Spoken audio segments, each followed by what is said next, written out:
Hello YouTube. I have here today a Cold Steel Recon 1 that I am going to be reviewing for those of you that are skeptical to buy it.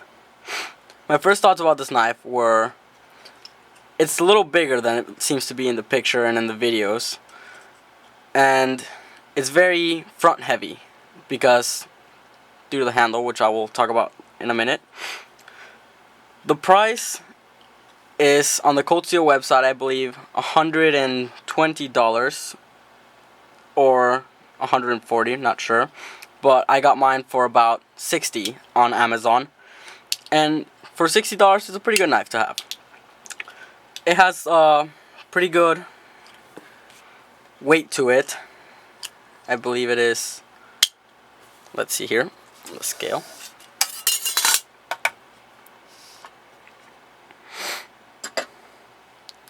.4 ounces, so you can see there. Blade length is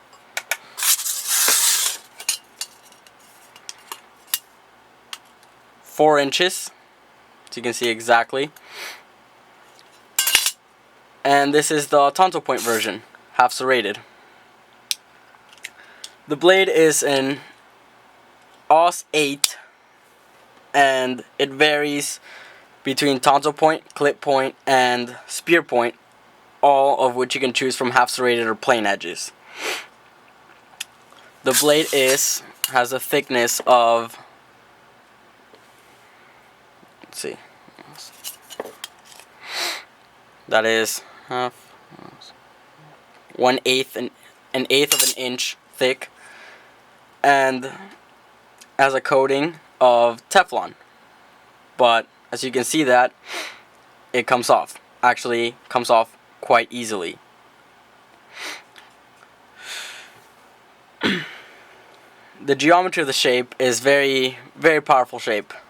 As you can see here, the tip goes straight into the spine, transferring all that energy and all that force of the stab strike you're doing all straight into the spine of the blade. And it does have its secondary point here for your slashing cuts. Very good combat and utility knife. The handle is very well made. This is the second version of the Recon 1. It's more updated and better grips your hand. Made of the G10.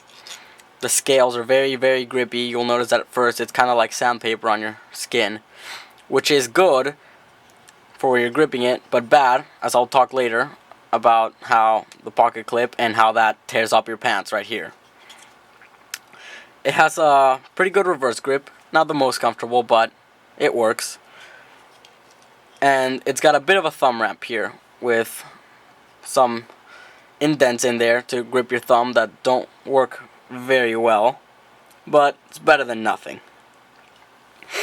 As I've said before, the material is G10 and the scales provide very good grip.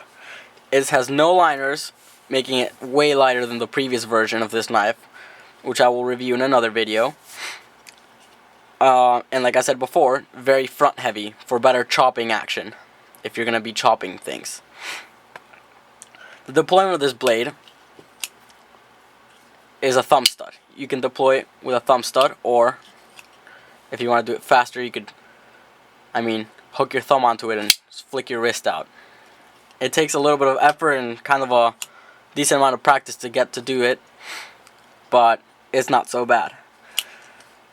It's pretty safe lock. Locks in. Absolutely no blade play at all. And it's pretty loud. The clicks very loud. As I'll talk about it later too. It's not going to be a very good, although I think it is made mostly for self-defense purposes, it's not going to be a very stealthy knife. If you're looking to buy a knife for the military, I imagine if you're sneaking up on someone, they will hear this click here.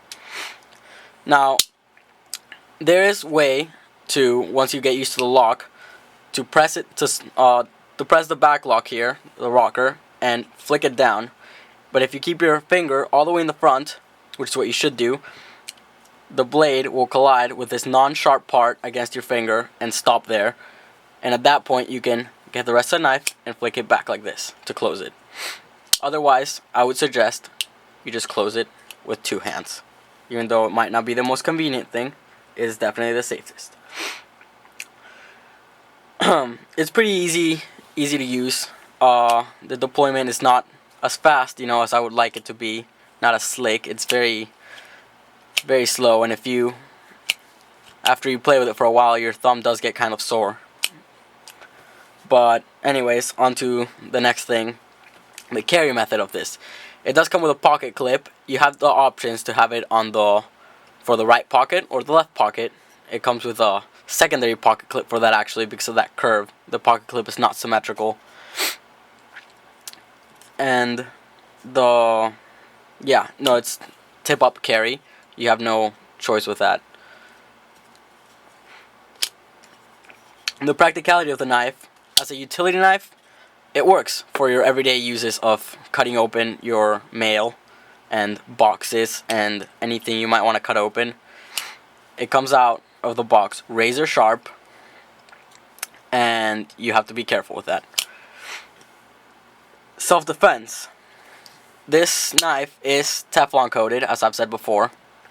Cold Steel put that there, I believe, to serve as a lubricant with flesh. So as you're stabbing someone, I guess it would slip in the flesh easier and make better cuts. Which for me, not being in the military, not killing people, is not of great use. And as I've said before also, that scratches off extremely easily. It scratches off so easily. Anything you stab, the Teflon will just come off. For survival, I have seen videos of people chopping wood with this knife, and I have used it to carve things, and it works. It works well. It's pretty good for utility and self-defense. Not so much survival, but I mean, if you have nothing else, this is definitely better than nothing, and this will not break down on you. The lock is very, very strong. For combat purposes, combat and self-defense, the difference is combat is it's if you're in the military and you're looking to buy this knife. I think it's a good knife. Besides the fact, as I've said before, the lock is pretty loud. This is a good knife. It's pretty lightweight. You'll be able to do your thing with it pretty easily. It's not huge, hefty knife. It's not gonna take up a lot of room. So if you're you could fight with this knife in very close quarters, and this would save your life. Can you throw it? Is this knife throwable? I do believe every knife is throwable if you're good at that. If you're that kind of person, that once you find the balance point, you can handle the knife, and if you practice with it enough. I have thrown this knife very close distances, and it works. It's very front heavy, but the balance point is right about here. And if you can figure this out, you can probably throw this knife very easily. And as I've said, I've thrown it, but very close range. Just a recap, this knife, good knife, definitely worth the price if you're gonna buy it. The thumb stud also, I forgot to mention, is reversible. You can unscrew it and screw it on the other side if you're a lefty. Same with a pocket clip. The ups of this knife, it's very sturdy, very, very sturdy knife. You almost forget once it's open, you almost forget that it's a folding knife. It feels really solid, just like a fixed blade should feel. And the downs of this knife, the Teflon coating, that is just, it's annoying actually how easy that comes off. And the lock, although not as easy to manage as it should be, I don't know, it depends who you are really. I think a lock should be easier to lock and unlock, but it's very sturdy and I can deal with that. I don't see that as a problem. And I will definitely be modifying this knife. There will definitely be mods. I will take the blade out and probably give it a mirror polish. I think it would look better and I wouldn't have to worry about the Teflon anymore. And also, I'm definitely going to be removing this pocket clip and sanding down the G10 over here, the scales, in order for it to slip in my pocket in and out easier without tearing my jeans up. And that's about it. This knife is totally worth the price if you're looking to buy it. Thank you very much.